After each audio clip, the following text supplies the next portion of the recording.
Hello!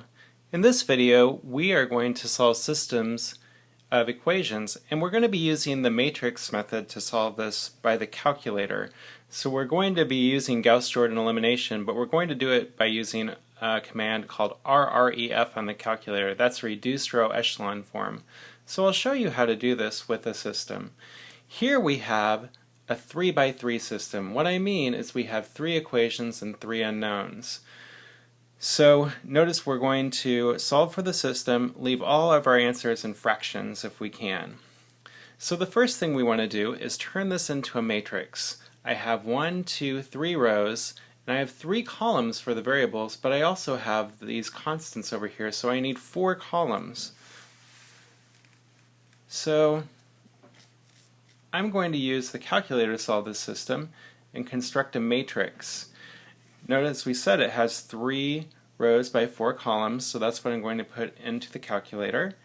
And my matrix should look something like this. Notice that my 1x, 3y, and 0z would be 1, 3, 0 in my first row, augmented with a negative 3. My 0x, 1y, and negative 5z augmented with 3, that goes in my second row, and so on. So I have this matrix. Now what I'm going to do is use the calculator to solve this. So let's go ahead and enter this matrix in our calculator. I go to second matrix and I'm going to edit, and I've already got this one in, but I'll show you the process. So I have 3 by 4 matrix, those are the dimensions. I would enter 1, 3, 0, minus 3, 0, 1, minus 5, 3, negative 4, negative 5, 6, and 4. I essentially entered this matrix right here that corresponds to our system. I'm going to exit out of there, second quit. Now I'm going back into matrix. I'm going to use the command RREF. That's under math. This does Gauss-Jordan elimination. RREF, go back to matrix, select your matrix A, push enter. Now I have my solution, or a form of the solution. It's not a solution until we interpret it. That's going to be the biggest hurdle we've done. We have to go through. That'll be the learning process. So what we've done here is we performed Gauss-Jordan elimination, and what we do here, really, the calculator provides a nice way to do any of these elementary row operations. We can swap any two non-zero, or swap any 2 rows or equations, multiply a row by a non-zero constant, or multiply and add an equation to another equation, which would be a row to another row. And we did that by using this RREF command on the calculator. We got this sort of messy answer. So what we can do is we can use the command frac, and frac will turn it into a nice fraction approximation if we can. So to do this frac command, we simply push math and enter. And notice that we have our simplified matrix and our answers in fractional form. We have to turn this back into a solution, and again, that's the most important thing. So I have x, 1x, plus 0y plus 0z is equal to negative 54 over 41. 1y is equal to negative 22 over 41. And 1z is equal to negative 29 over 41. Those are my answers right there.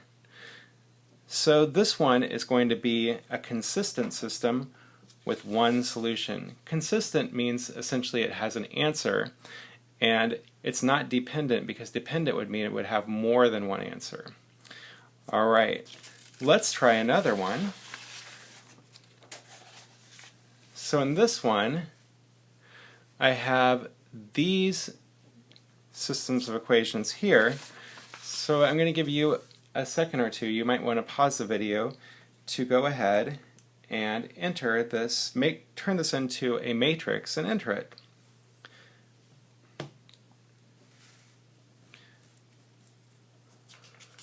Okay, I'm going to show the answer now. So this is the matrix that you should have got from that. Okay, let's use the calculator. So I'm going to go ahead and enter that in. So I go back to matrix, edit. This is going to be another 3 by 4. I'm going to put in -3, 4, 5, 19, 1, 6, -1, 15, 4, 2, -6, -4. Now I have this matrix in, so we are going to do RREF. Second, quit. Remember how we did this? We went to second matrix, scroll over to math and go up, RREF, second matrix. I just recycled A, so push enter. And this is our new RREF. Again, it looks ugly, so we can do math, frac. And we come out with something like this. So notice one difference. We have a row of zeros on the bottom. We have our nice fractions, but we have a row of zeros on the bottom. And what that means is we're going to have this dependent system. We're going to have more than one, in fact, infinitely many solutions. So let's go ahead and see what the answer to this would look like.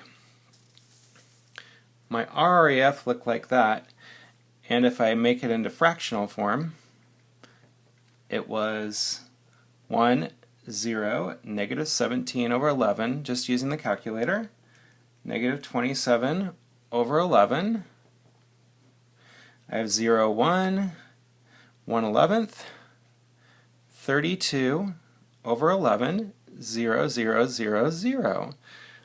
If I turn this back into my XYZ, I get 1x minus 17 over 11z is equal to -27 over 11. I get 1y plus 1/11th z is equal to 32/11ths, and I get 0 is equal to 0.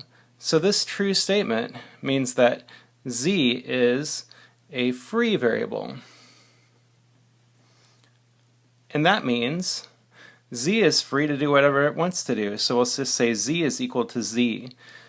I'm going to go ahead and solve these for x, y, and z in terms of z. So I have x, if I subtract this over, is equal to 17 over 11z, adding this over, minus 27 over 11. I have y is equal to -1/11th z, subtracting that over, plus 32/11ths, and z is free to be what it wants to be. So z is any real number. So this is a good parameterization of our answer. We call that a parameterization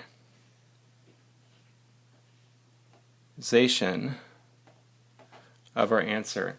But essentially that means it's a dependent system and we have infinitely many solutions.